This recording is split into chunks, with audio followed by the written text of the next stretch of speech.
Hello and welcome to Shouting Over the News. This is our intermediate news podcast between our Shouting Over the Static episodes. And this week I've got Mark and Jack with me. I won't make you say hello at the same time this week, but Thank you. you can, how's it going, Mark? It's going all right, mate. It's going good. Cold feet. I should have put socks on before I came downstairs to record this. That was foolish of you. How's it going with you, Yeah. Jack? Yeah, I'm not too bad, mate. Not too bad. Well, I'm good too. Oh shit, sorry dude, how are you? It's fine.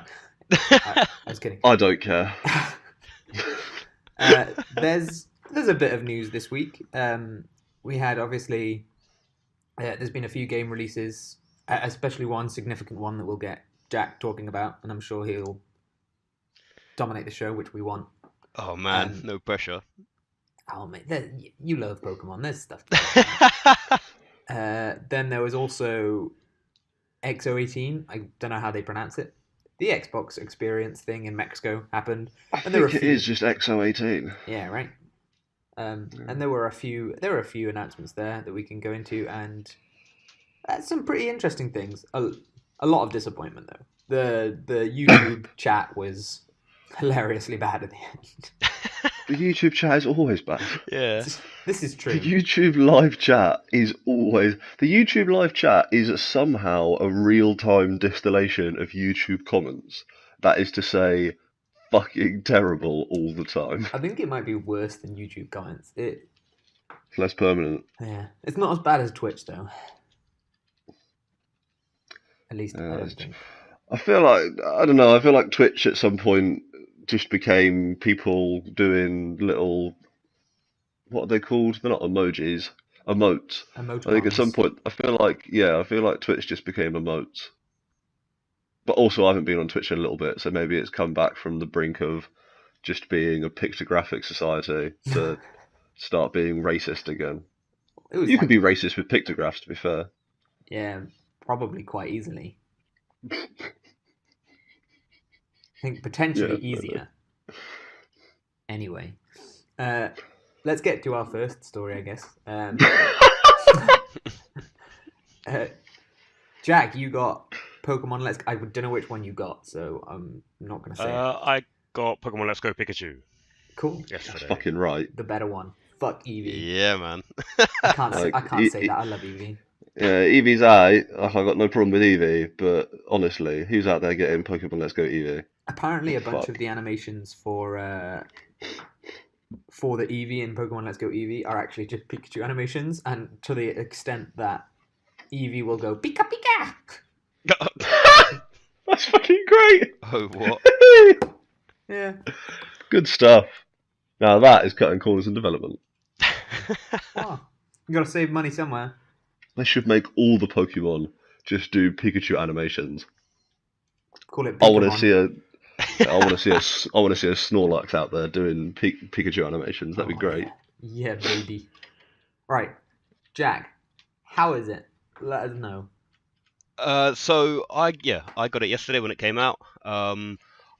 So straight off the bat, it sort of plays on what it got from.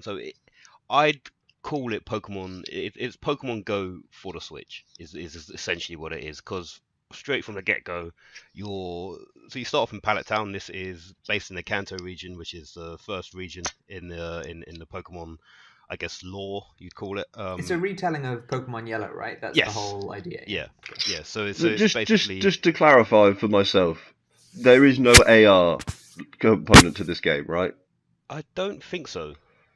Okay, just because that is, I haven't paid a lot of attention to this game. Yeah. Which I'm not hugely ashamed of, if I'm honest. But I just want to make sure there isn't an AR component to it, like in Pokemon. It's Pokemon Go mechanically, yes, but you are actually still controlling a person in a world. There's no real life shit to it. It's like if you were controlling somebody playing Pokemon Go. Right. Okay. Yeah. I mean, that maybe that is obvious to people, but I just wanted to make that very clear in my head. Sorry. So the whole thing draws. So when I say it draws upon aspects from Pokemon Go, what it is it's the whole capturing Pokemon mechanism that was introduced in Pokemon Go. So instead of, I guess, flicking your finger on on the screen and trying to catch a Pokemon as the circle encloses around on it, you actually have, I guess. So I got the one where they released it. You could get like the Pokemon the Pokeball Plus, which is essentially, it acts like a Joy-Con, and you can play the game using that. So in order to catch a Pokemon, you sort of flick it at the screen, or you just try and flick it in a as vertical motion as you can. You can do the same if you haven't got it with your Joy-Con, so they both work in the same way. And yeah, the way that it works is, as that circle gets smaller, you want to try and time it so that your Pokeball ends up hitting the Pokemon with the circle outline. So just I guess you want that outline to be about the size of the Pokeball. So you've got to try and time it right, because as the ball is flying in the air, it's still getting smaller. So you've got to. So I guess that's really the only thing, or the main thing that it draws upon from Pokemon Go. But yeah, I mean, it's set in a Kanto region. It starts out with you in Pallet Town, and I got I got confused at the start, because obviously you find Professor Oak, and he's out just doing some research on some Pidgeys or whatever, and then he comes back to your lab, or you go out to see him on the first route, and I think a Pikachu pops up, and it sort of, I don't know, it comes over to you, and then you just go into a battle with it, but it's not a battle per se, because it is just like an encounter in Pokemon Go. So it's, instead of actually fighting this Pikachu, I mean, obviously it's the first Pokemon you face, and it's introducing you into the game. All you do is it familiarizes you with how to catch a Pokemon, which Well, again, like I've just said, it's the same as when that happens in like original Pokemon, isn't it? yeah, You yeah, you have an encounter with a Pokemon and Oak just catches it for you, right? yeah. But I mean, I guess this time you catch it yourself, and then Yeah. you go back to the lab, and like the first little bit as you're going up to Viridian City to get Professor Oak's package, which is his Pokedex stuff. You Tell me more about Professor Oak's package. Yeah. So, so for that, like, first, I guess, 20 minutes or so, when you walk around in the grass, you do actually see the Pokemon pop up. Like, you can visually see the Pokemon walking around in the world. But So this is what you were saying about how there's no longer any random encounters, right? You're not yeah, like, you don't walk through the tall grass, and then if you're in the tall grass, there's a chance that a Pidgey's gonna like sneak up on you. no, It's, you will be in the tall grass, and you will literally see the Pokemon, and if you want, you can go over there. Because I guess that is also something that it takes from Pokemon Go, right? Yeah. yes, yeah. So like, the Pokemon show up in the game, and if you really want to go and catch it, you can. If you just want to get to the next location as fast as possible, you can essentially just avoid any kind of wild Pokemon encounter.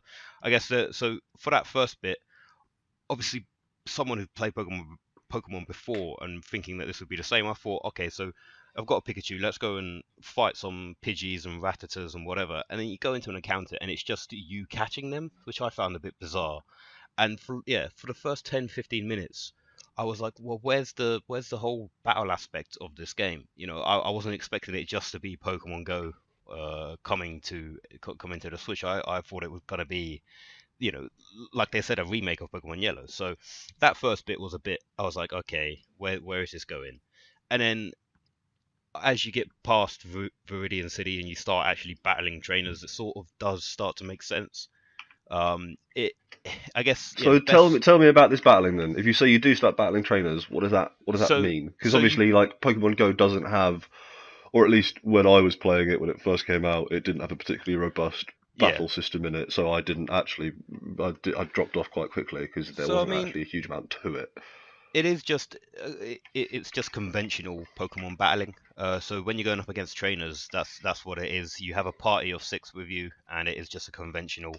Uh, Both of you put out one Pokemon, and you get to battle up against them using your moves that the Pokemon knows. What? So yeah. So the whole battling aspect is actually drawn straight from all of the games that they have previously produced.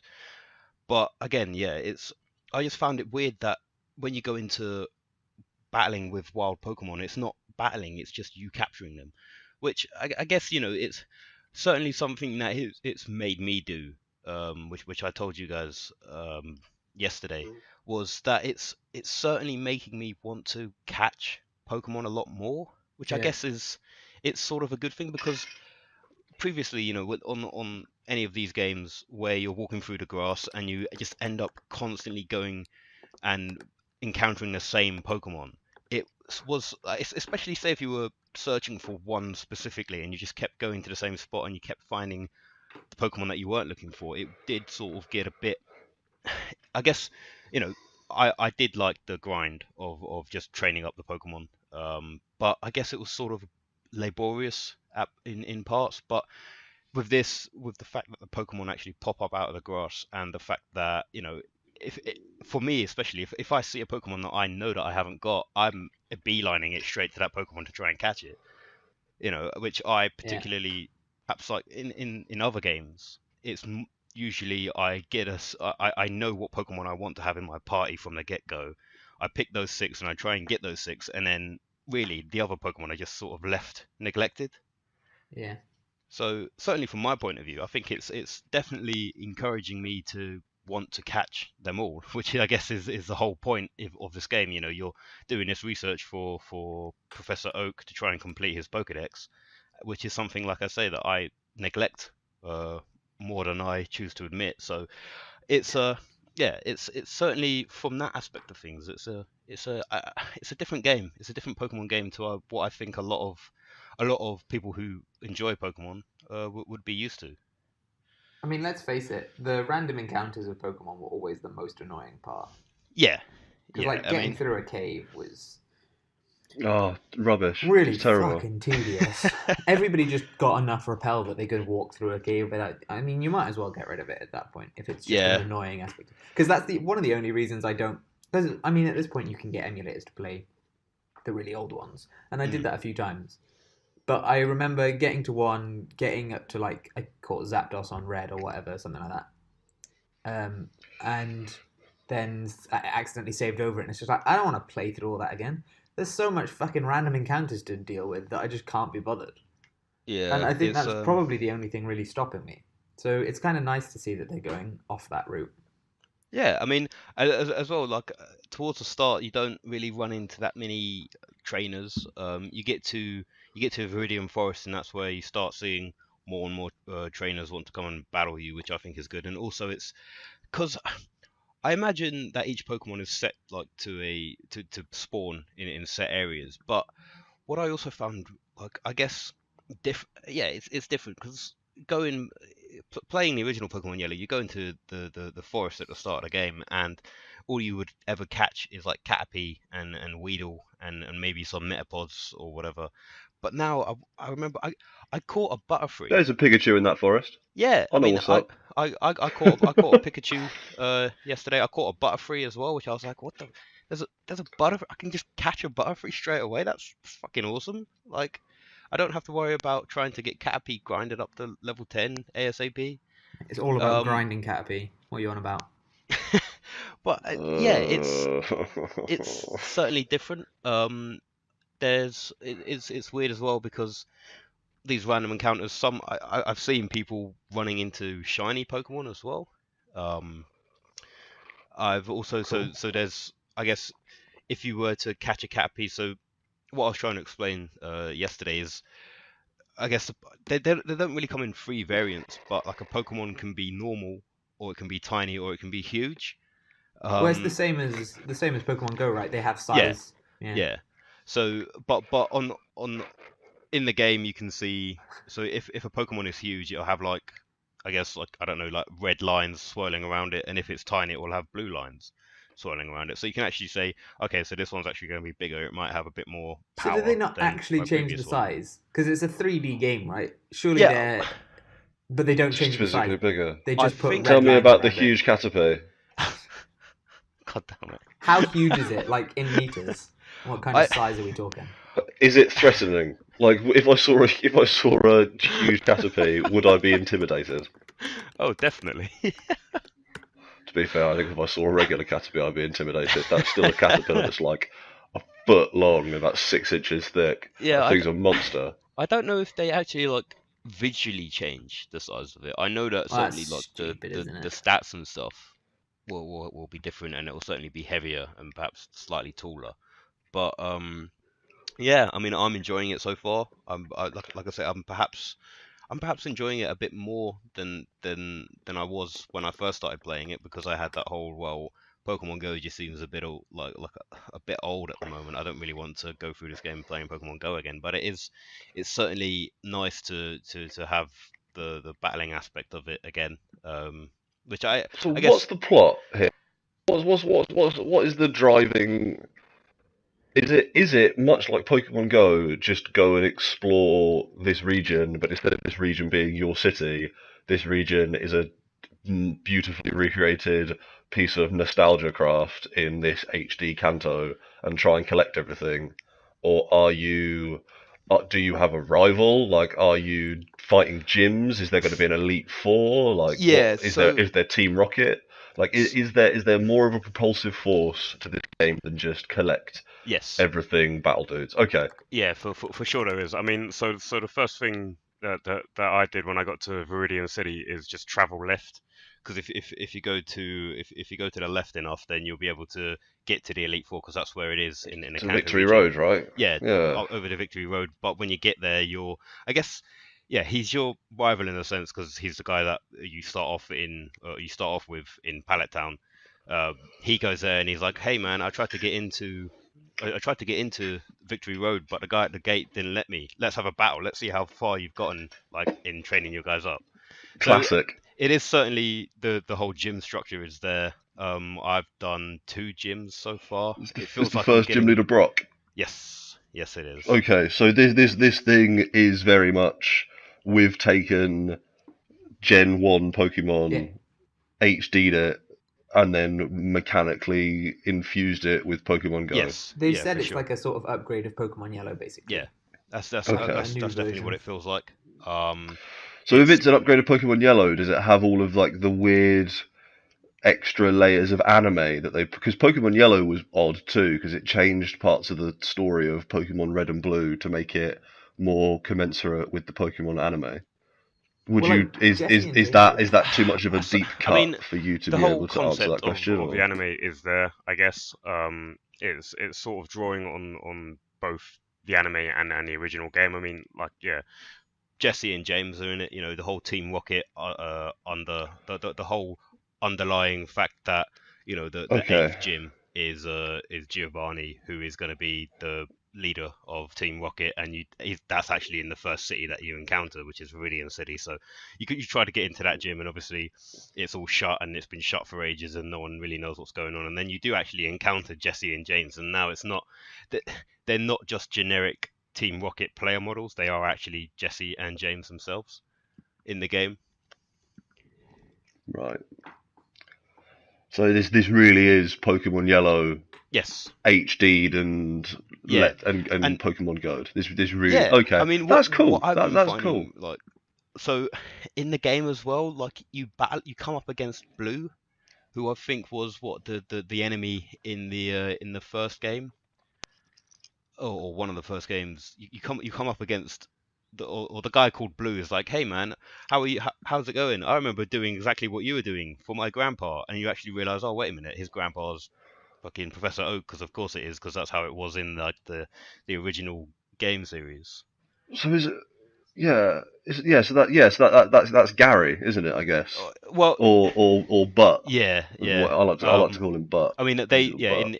in the game, his name is Blue, but yeah, it Weird. is. So do you get to name your character? Do you get to name anything?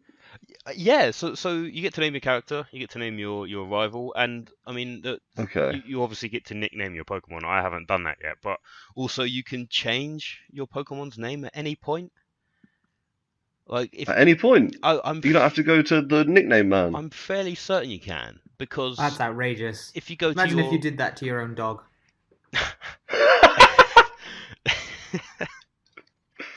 Poor 'Cause dog. if you go to your party, and you click on the Pokemon, you can scroll down some of the options, and one of them is literally just change name. I'm fairly certain as well you can.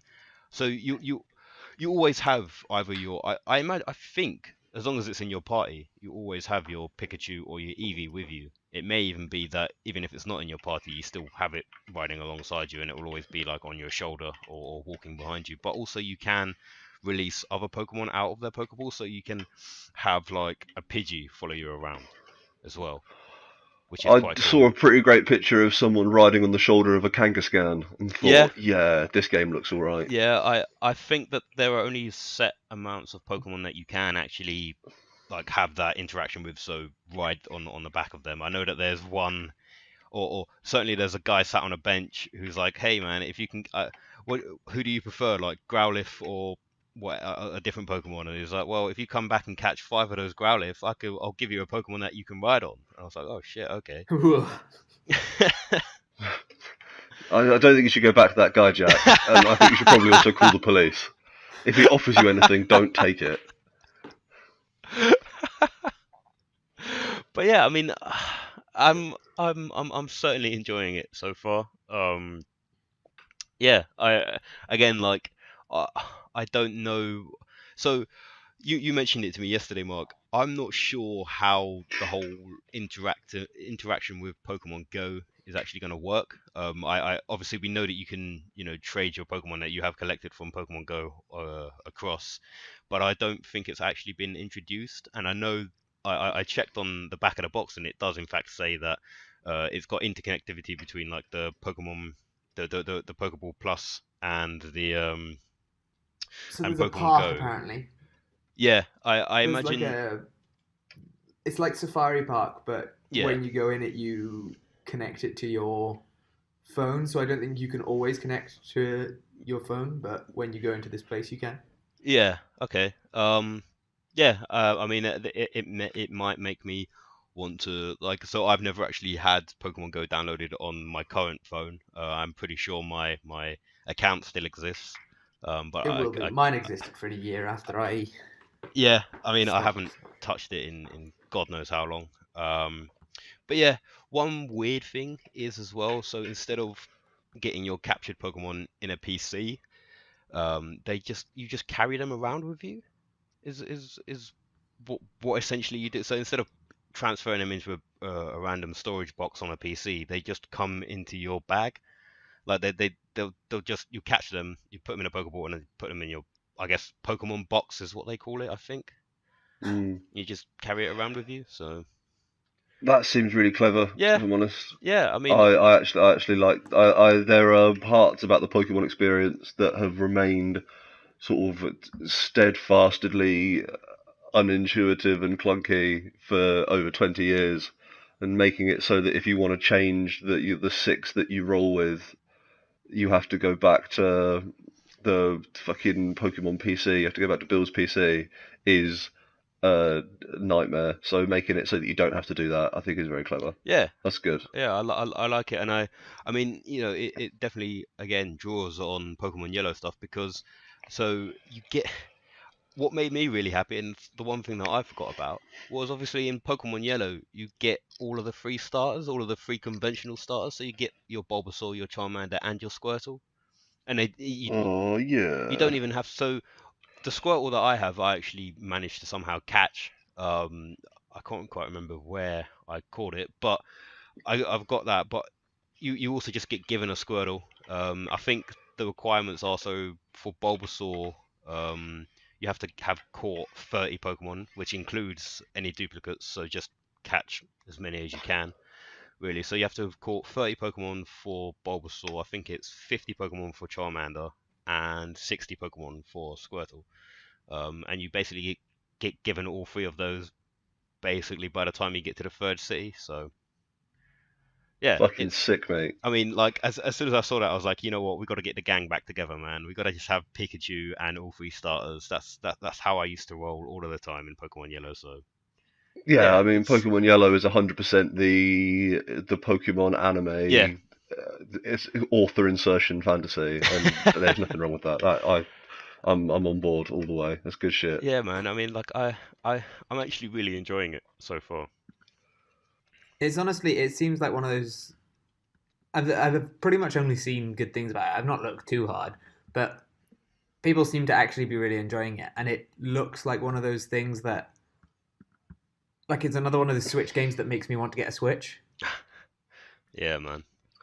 Yeah, Because I mean, it looks... it's certainly I don't know if there's like version specific Pokemon, so I don't know if there's some Pokemon that are specific to the Let's Go Eevee and Let's Go Pikachu. I doubt that they do that, but I guess that there are going to be plenty of people out there who will, or I guess plenty of groups of friends out there. Some of them would have got the Eevee one, some of them would have got the Pikachu one. So I imagine they'll still have the whole trading system between it. So it's not a huge loss. And also an added bonus, if you get the Pokeball, the Pokeball Plus with it, you get Mew in your Pokeball. So yeah, that's awesome. So you can your Pokeball Plus comes, I guess, with a Mew inside of it, and you go to your connectivity and go to the mystery gift, and you can get a mystery gift from your Pokeball from the Pokeball controller, and essentially just have Mew from the get go.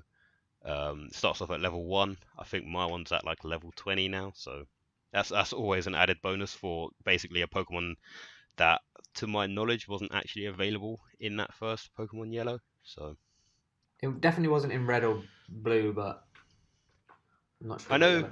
I know There was the You Mewtwo whole had to like was. Game Shark your way into it, didn't you, or Yeah. get there was it the from whole an truck event or glitch, whatever. wasn't there? Yeah, That was yeah, never actually a thing, but yeah. So I mean, that's an added bonus as well. Yeah, I say, I thoroughly enjoy it. I think as well, what's good is that I know, I think even now I could do it. So when you go to save the game, so first of all, it should be said that the whole game can be played using this controller, using this little Pokeball controller. It's not just a, oh, you use it for when you catch Pokemon. The little center of the Pokeball is a little joystick that you can use to move around, and on top of the so if you click in the joystick, I guess it acts like A, and if you on top of the joystick or on top of the Pokeball itself, there's a little button that you can press which acts as B. So you basically have your A, B, and your movement, which all fitted onto that tiny little controller. So it's not just one of these things where you have to use it to catch Pokemon if you want. You can actually control the whole game using it, and also Have you tried that? Does it feel good in any way, or it sounds to me like it? Can you play the whole game without the Pokeball Plus? yeah, oh yeah, for sure. Okay, so like it, yeah. What? So I was going to ask this. What is the build quality on this thing? Like, what's the? We've talked a bit about the software. Let's talk a bit about the hardware this thing comes with. Does this Pokeball Plus thing? Is it a nice way to play the game? Does it feel sturdy? Does it feel like it can survive probably tens of hours of someone parading around Kanto? I think so. I think the clicking on the joystick to select options is a bit. I guess that might go through some wear and tear over time. But certainly, I guess the overall feel of it is it's actually rather nice to play. I mean, certainly for someone like me who's got I don't have huge hands, but it certainly, I guess at times makes me get some kind of like mild finger cramp if I hold it in the same position for a while. So I have to like sort of just put it on the desk and just like sort of stretch my hands out a bit. It is it's not a small thing, but for someone like me, I do have that issue. But yeah, I I guess mean, I get the same thing just using the regular Switch Joy Cons. yeah. Like Jack, we are two large men, big-handed men, and so the Switch is not actually designed for us. The Switch is designed for a much more delicately handed person. I Yeah. got Switch hands, baby. Oh man. Yeah, Dylan, you'd love the Switch. I think it's just the right thing for you. Yeah, I need But it in yeah, my life. so It has like a little strap on it, so to basically stop you from throwing your Pokeball through your TV screen, which again, that's something you don't want to have happen. And it also comes with like a little, I guess it comes with like a little ring on it, which is just like, oh yeah, put this ring around one of your fingers so that again it sort of limits the movement of, or it restricts the possibility of you actually throwing this thing through your screen. It also, on that ring, I think it has like a little thing where you can clip it. So what you can do, I guess, is I could do it now if I wanted to. I can when I save the game, it comes up with an option saying, "Do you want to take the Pokemon with you?" So what I imagine that would do is it would transfer the Pokemon, or maybe Pikachu, or you can select a Pokemon into the Pokeball, and you can actually just take it around with you. And I guess you get XP from that. I'm not quite sure how that would work at the moment, but that's how it would come across to me. Very much similar to what they had when it was when it released Heart Gold and Soul Silver. They had the little Poke Walker thing that you could Yeah. transfer your Pokemon into and then walk around with it, and you get X amount of steps, which gave it XP. So I imagine that that's sort of something that they're doing with it. So I'll certainly have to give that a go and see what it's like. Yeah, there's also the whole two-player aspect to it as well, so you can join up with someone else, or two people can play through the game together, is what I understand. I don't know if the other person actually even has to have a version of Pokemon Let's Go themselves. I think it can all be played on one Switch, and you can You just play sit it on down. one Switch, yeah, I think. Yeah, so again, like it's the first, I guess, co-op Pokemon, which again is brilliant. Yeah, I'm thoroughly enjoying it. I feel like I've spoken far too long about it, but yeah, you guys know how much of a fan of Pokemon I am, and it's good to see that they haven't messed this one up. Cool. Yeah. No, don't feel bad about talking, Jack. This has all been good information. I've enjoyed hearing about this. I have a much clearer understanding of what this game is all about than I did before we started talking. Yeah. And I mean, like I said, also I haven't really been paying attention to this game. But yeah, sounds cool. Sounds like a fucking trip, man. Sounds like a nostalgia. Like if nothing else, it sounds like a masterclass in nostalgia bait. Yeah. Okay, And so that's what you want, right? I've just seen that there are actually Pokemon version exclusives as well. Oh wow, really? Yeah, Okay. I think there's 10? I think there's 10 exclusives to each one. 10? So what do you get? That sounds about right, to be fair. There was probably about that in the previous versions. In my version, I get Gloom, Grimer, Growlithe, Mankey, Muck, Oddish, Primeape, Sandshrew, Sandslash, Cypher, and Vileplume. So And that isn't that the Pokemon Red exclusives? You know I what? think Growlithe is a Pokemon Red exclusive. Off the top of my head, I can't remember. Let me check, because that sounds suspiciously similar to me to the Pokemon Red exclusives. Okay. I mean, It's close. okay. Did you say so? Yeah, the Pokemon Red exclusives were Ekans, Arbok, Oddish Gloom, Vileplume, Mankey, Primeape, Growlithe, Arcanine, Cypher, Electabuzz. Huh. So it's definitely evocative of those Yeah. of those spreads. So what are the Let's Go Eevee So exclusives? the Eevee exclusives are Arbok, Bellsprout, Ekans, Coughing, Meowth, Ninetales, Pinsir, Victory Bell, Vulpix, Weeping Bell, and Wheezing. So Yeah, I mean, I guess So, it's yeah, there's a similar spread there as well, kinda. it sort of lines up like, so Eevee would get the Bellsprout evolution chain, and Pikachu gets the Oddish evolution chain, which are sort of two Pokemon that you encounter at similar times. We've got the Coughing Fiery and dogs. Coughing and Weeping Bell, or Coughing and Wheezing, and then you've also got Grimer and Muck, which are the Coughing's fucking badass, man. two poison Pokemon. You've got, yeah, like you say, Dylan, the Growlithe and Arcanine versus Vulpix and Ninetales. It's a hard choice, man. Those are all the best Pokemon in the game. But yeah, Yeah, you get the Scyther, Pinsir. Oh no, now I'm. What? So what? Hang on, yeah. So now I'm actually just looking at the red blue ones as well, because they are so similar. yeah, But except for, do you say that Let's Go Eevee gets Ekans and Arbok? yeah. That seemed weird. That's Ekans was always wild. like I don't know, just a standard one, right? No, Ekans was red exclusive. That's why I Oh. said it was weird, but it was in the other spread. I always played Did red, you know so that I guess I never do knew. you know that it's snake backwards? Mm. And Arbok is Cobra backwards. Fuck! I never noticed. Anyway, yeah. Hey, do you know that Alucard is Dracula backwards? Speaking, I'm not going to actually segue out of that, but Jack? Do you have any more? Do you have anything more to say about this? I don't mean to be hosting this, but I've actually got a lot of. I am fascinated by this game because it's just so fucking weird. I think I think I'm all Pokemoned out, but I definitely feel like there's a lot more to explore.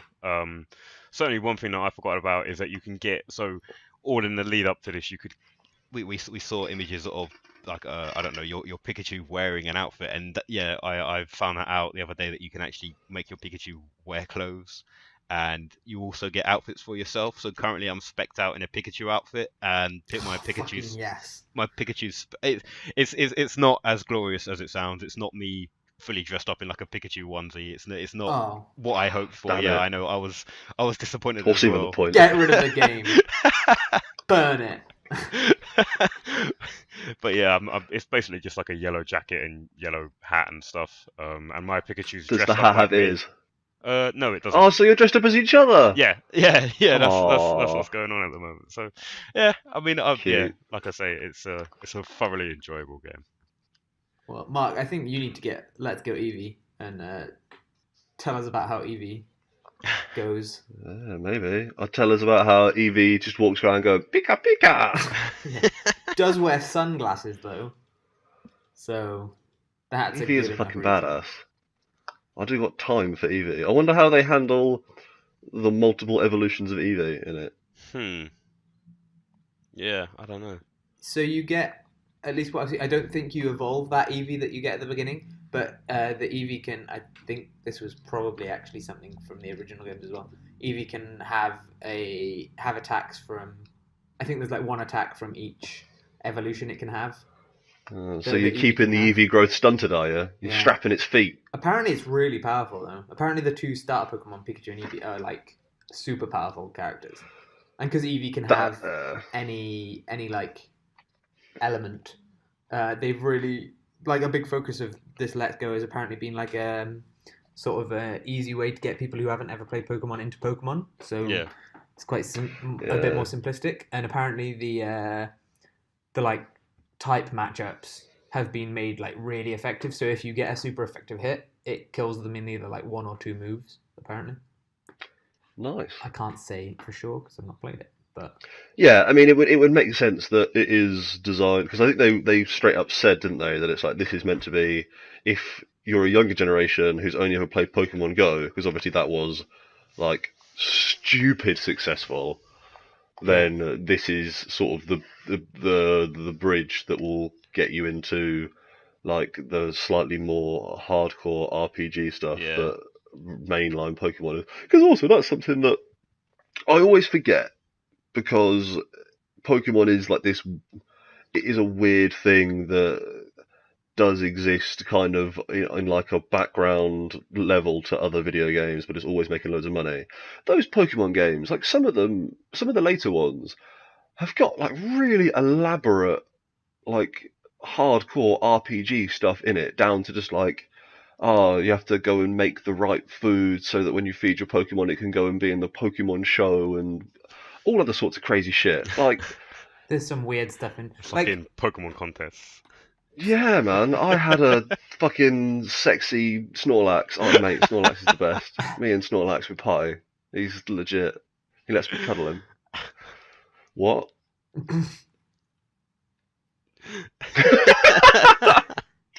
There's a good. Speaking of like Pokemon, I really blew out my mic, man. Speaking of sort of like how this is sort of the next step of Pokemon Go, getting people into the RPGs. Have you seen that?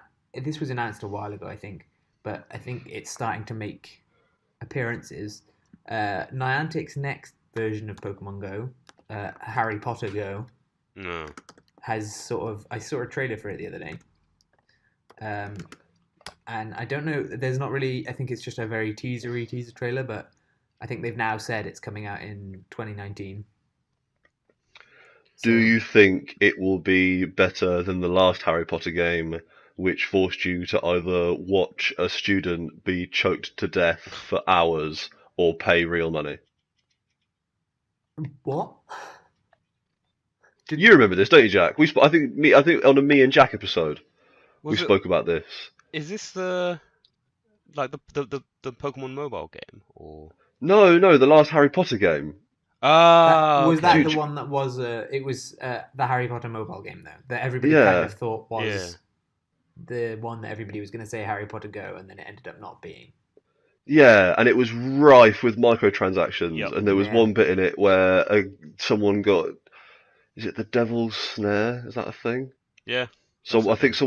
someone gets hooked up by the Devil's Snare, and you literally just have to watch a person be choked to death for hours, or pay real money. That's pretty dark. Apparently, that new film's not very good. Well, that's sad. Yeah, Gonna go see that soon. But maybe yeah, it's me for the too. best because then we can avoid the whole sticky situation of supporting Johnny Depp if we're not necessarily comfortable with it.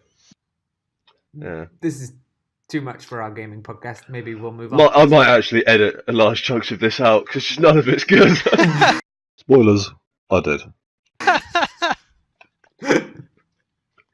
Okay, moving on to our next segment. I'll mention this before we go on to Microsoft stuff. I told you guys before, but I want to go on about it since.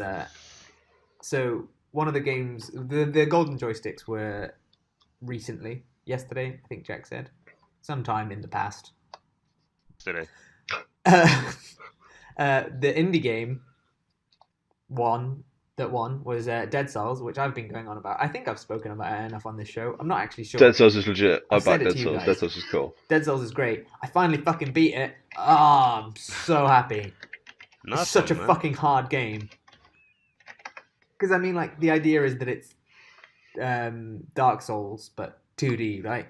Is the sort of basic. Okay. It's a Metroidvania thing, but the whole idea is it's really fucking tricky, and that's kind of what they sold it on. Aren't they putting out quite a significant new update for that They are, yeah. soon as I had a well? look through that, and it really changes stuff, which I'm a bit worried about, but whatever.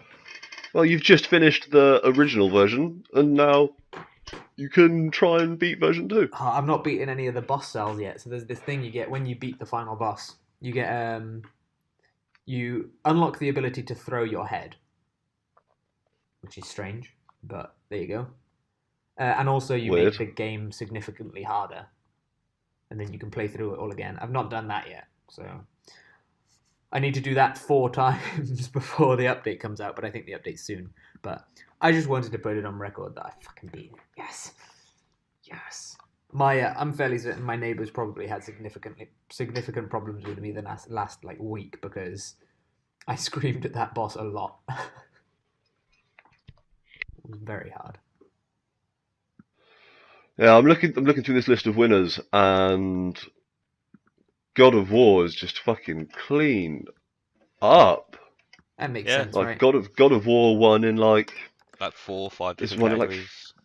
yeah, man. So you got Nintendo Game of the Year, Octopath Traveler, which seems from the list they've got, I can understand why you'd make that choice. Yeah. PlayStation Game of the Year, God of War. Xbox Game of the Year, Forza Horizon 4. Mm-hmm.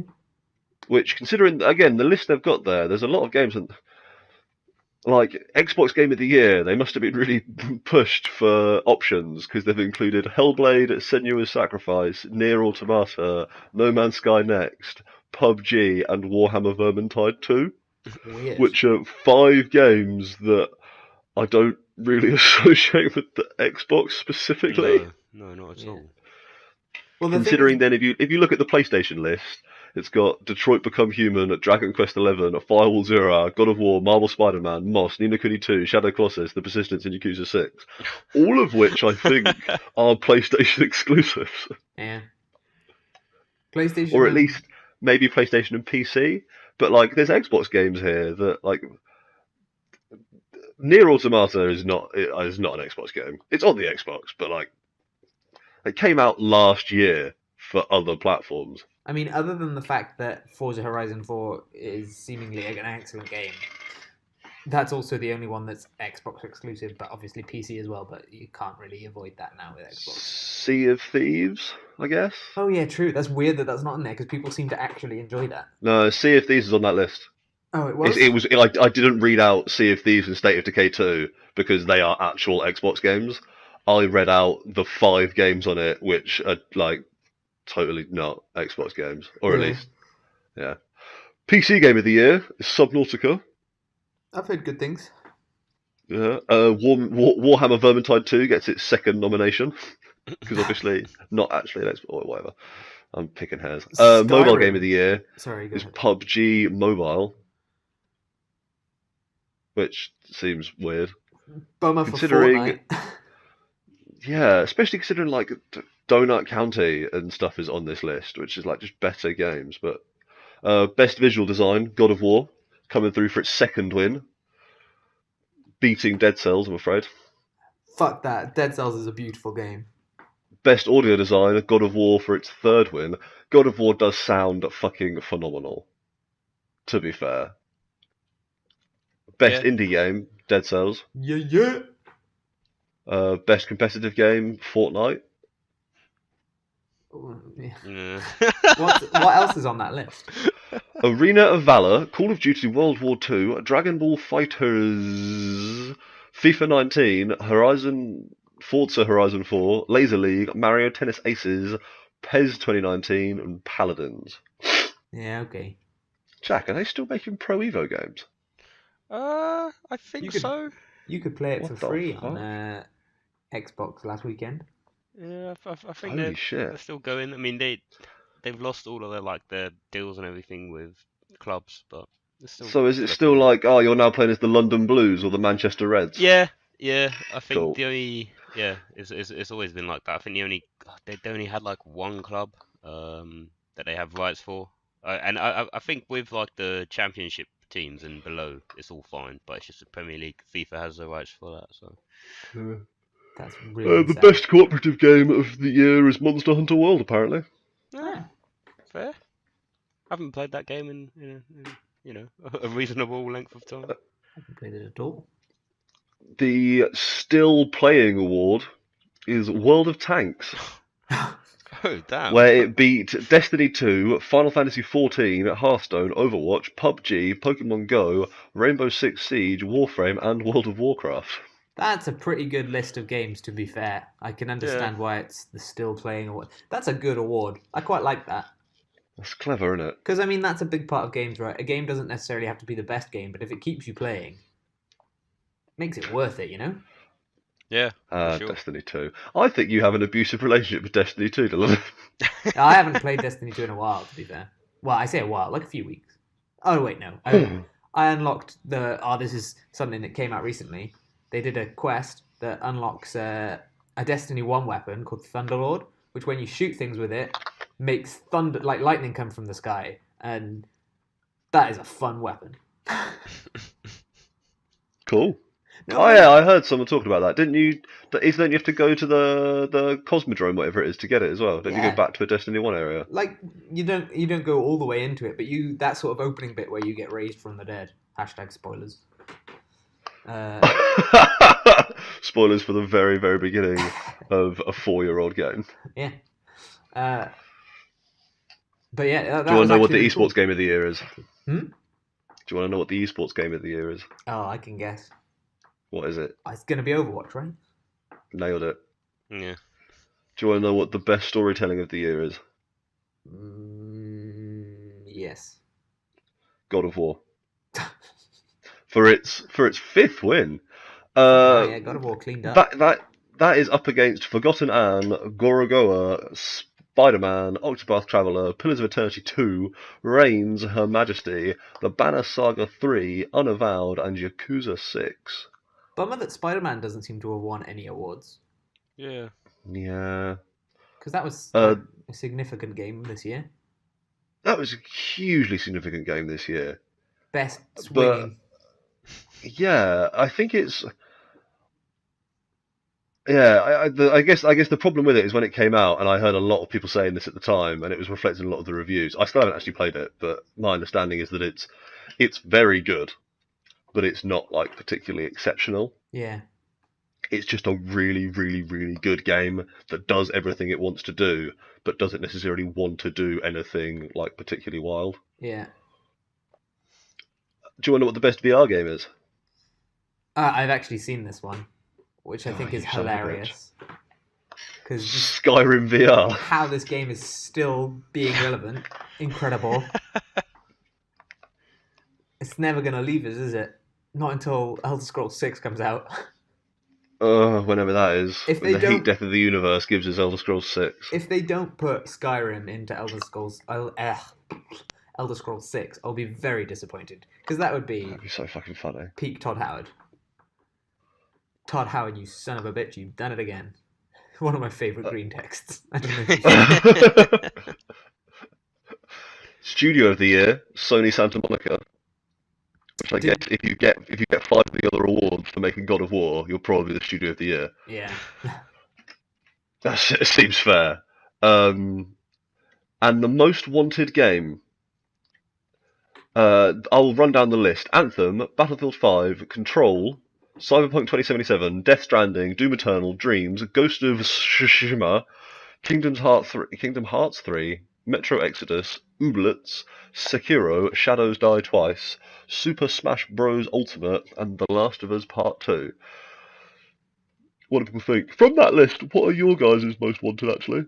Well, I know what I think would actually win, but my most wanted, and this has been a running joke with how we say this game's name, but I just realised as I was about to say it could actually also work for Death Stranding, but Fish Ghosts.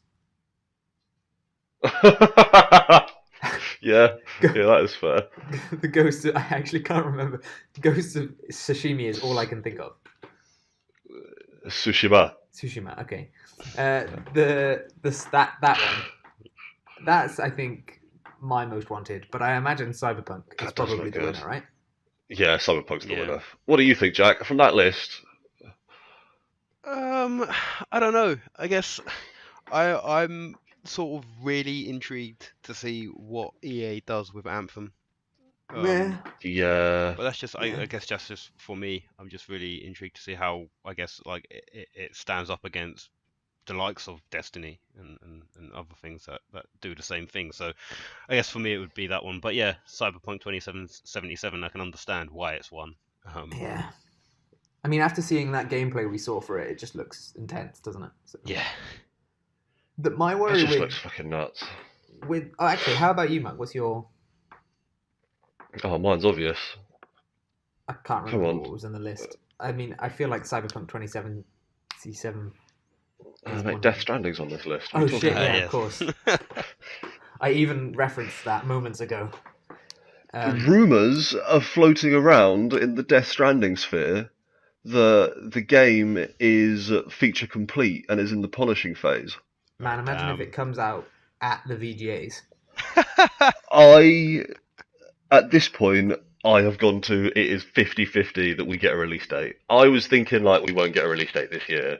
Now I think we may get a release date at the VGAs. I think there is a coin flip on it because there is Troy Baker has come out saying that he has done all of his VA and motion capture, and he wow. believes that Norman Reedus has also done all of his. Oh wow. Okay. Remember So when we were saying we thought it wasn't going to come out till like the 2020s because they basically just started working on it, right? yeah, so that is what everyone thought, and then now all these people are coming. Like we've got weird like sidelong rumors from Japanese magazines that have been translated that are basically saying the game is like feature complete, and then you've got Troy Baker coming out and saying that he's done all of his voice acting and motion capture, and so now people are saying like, and so apparently Troy Baker also said that like Kojima basically just left Konami with Death Stranding fully formed in his head already. Fair enough. So like it has been less of a development process and more of just a let's get an engine and just make this thing. So I don't know, it's crazy, but that could be anything right now. I'm very excited. That'll be exciting though, yeah. Because I mean, you've already said that he's going to be there, right, with Jeff Keighley. My understanding is he is. I think So- Jeff Keighley has. I think Jeff Keighley's always out there just being like, yo, I get to hang out with my best friend Hideo Kojima. Do you think he's played it yet? It's only weeks. It's like 3 weeks before the VGAs, right? So he'll be playing it within the next week. Has Jeff Keighley played Death Stranding yet?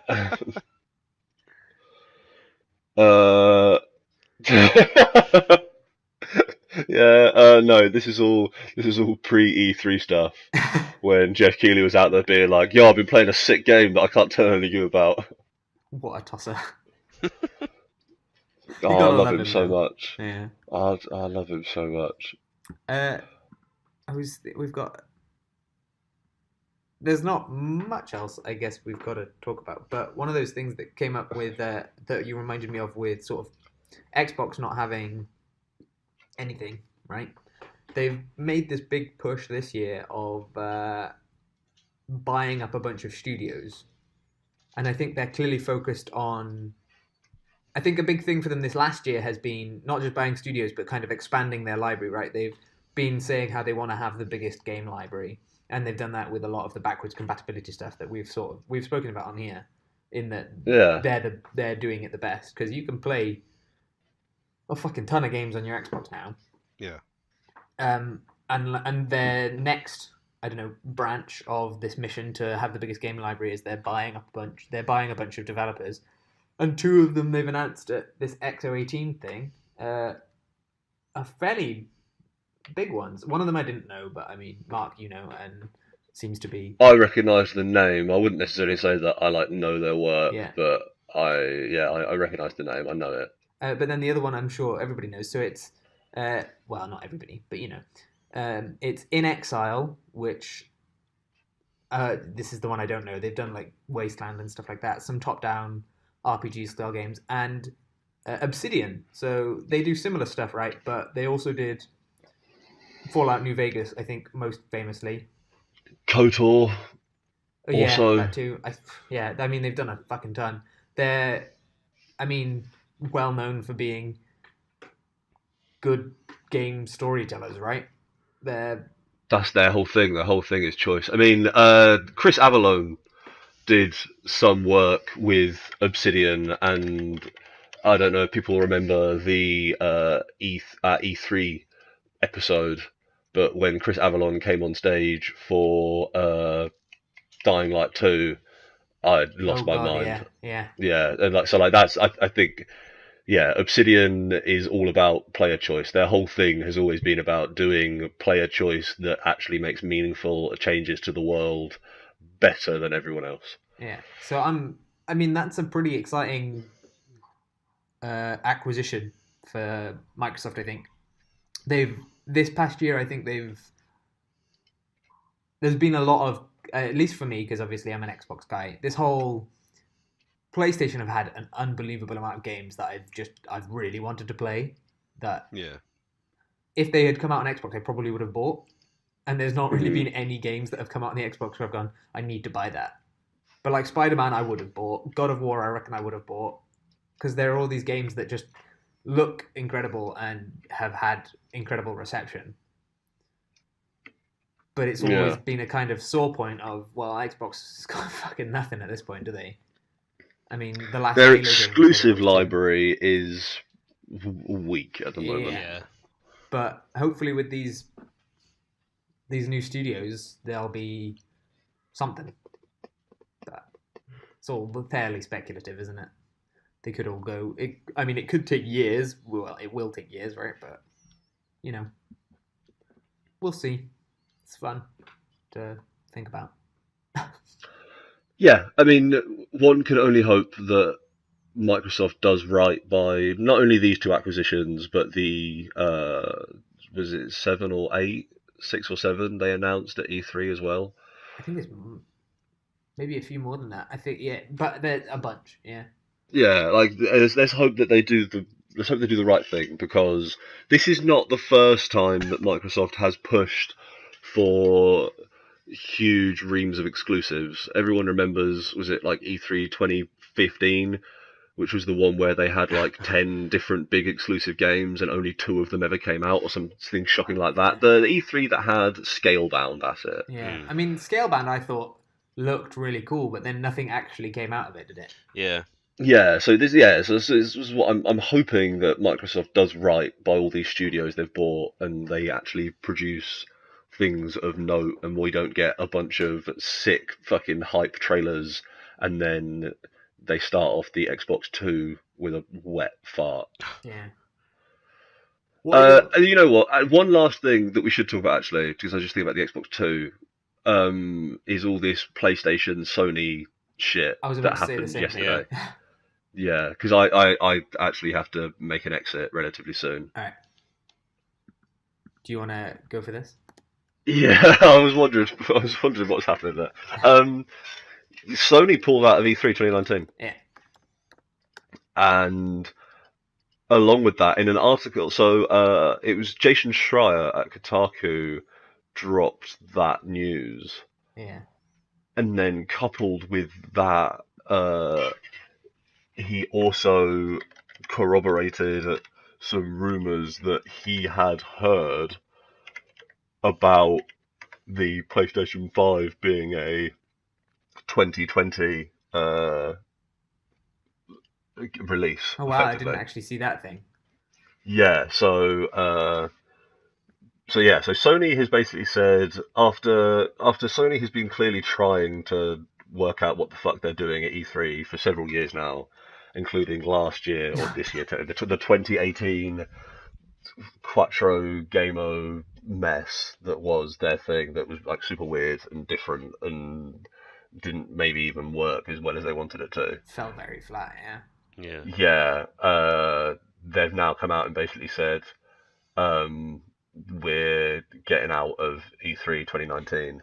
They also haven't done a PlayStation experience this year, which makes me think probably in terms of audience focus and sort of like how long they want to stay in the news cycle. They probably looked at how long they stayed at the news cycle with weak announcements at the PlayStation experiences for the last however many years, how long they stayed in the news cycle for their fucking marquee, huge tentpole franchises at E3 this year, and just when it doesn't make any fucking sense. We could just have one event and just stay in the news for so much longer. Yeah. I'm guessing Yeah. that at least that's my read on it. Is they're just going, look, we don't need to be involved in this. Well, yeah. Then yeah, further to that is Jason Schreier has basically said that he feels that them dropping out next year to focus on the PlayStation experience may be an indication to go hand in hand with rumours he's already heard about how the PlayStation 5 may be a 2020 release. Yeah. Well, I mean, there's been more stuff coming out about the PlayStation 5, right? So it Yeah. wouldn't be extremely unlikely. And what we were saying, I mean, we started speculating on this when, well, I mean, like at E3, right? Because there was all the, like with Halo Infinity and with Elder Scrolls 6 being most likely a next gen game.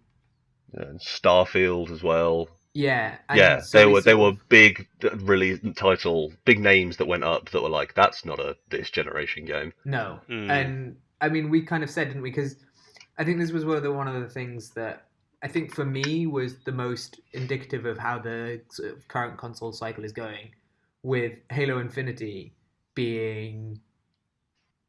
I mean, they've basically just got an engine at the moment, right? Or well, they probably have a lot of game at this point, but that was all they really had to announce. Yeah. Mm. And with how far into the Xbox One we are, even though they've brought the Xbox One X out, I think it seems most likely that that will be either a cross-generational launch or a Xbox Two, as it were, launch. That 2020 for a PS5 makes sense, right? That's a 7 year cycle, right? I mean that lines up with how long it's worked, how long all the previous cycles have been. They're about 7-8 years. Yeah. So yeah, I mean I yeah the mid generation half step. I wonder how well that's been for everyone involved in that. I wonder how well the Pro and the X have done, and if they've done well enough to justify what I imagine was a not insignificant expense in the next generation. I can't imagine the X did Mm. that well, right? I mean, I think people bought it, but it seems Yeah. like it's not like people talk any more about Xbox Ones than they did before that came out. People, I think Yeah. PS5 is still obviously the dominant. The PS4 is obviously the dominant console. Well, Switch is in a league of its own, really, isn't it? But Yeah, I wonder. What would be really, really nice is after, like, PlayStation 2 was like the most significant console on the planet, and the Xbox did so poorly they did an early revision and made the Xbox 360. yeah, Yeah. But then going into that generation, the Xbox 360 was humble, and so it shit all over the incredibly arrogant PS3. And yeah, then going into the next generation, the PlayStation was humble, and so it shit all over the arrogant Xbox One. What I'm hoping is now everyone has sort of gone through the cycle of being a bit too big for their boots, and then having a slightly less successful console coming out of launch. That in this one, both sides just bring their A game, and we don't have to deal with yet another console generation that launches with one of the consoles just being ridiculous. yeah. I don't know. I don't know. Does that make sense as a thought? And that's just something that just suddenly come to me. But I really, really hope that when the PS5 launches and the Xbox Two launches or whatever they end up being called, that we don't have same Huh. this same thing that's happened with all the previous launches, and like we actually get just two console manufacturers bringing their A game and giving us all that good shit. Yeah. Yeah. That Yeah. would be that would be ideal, wouldn't it?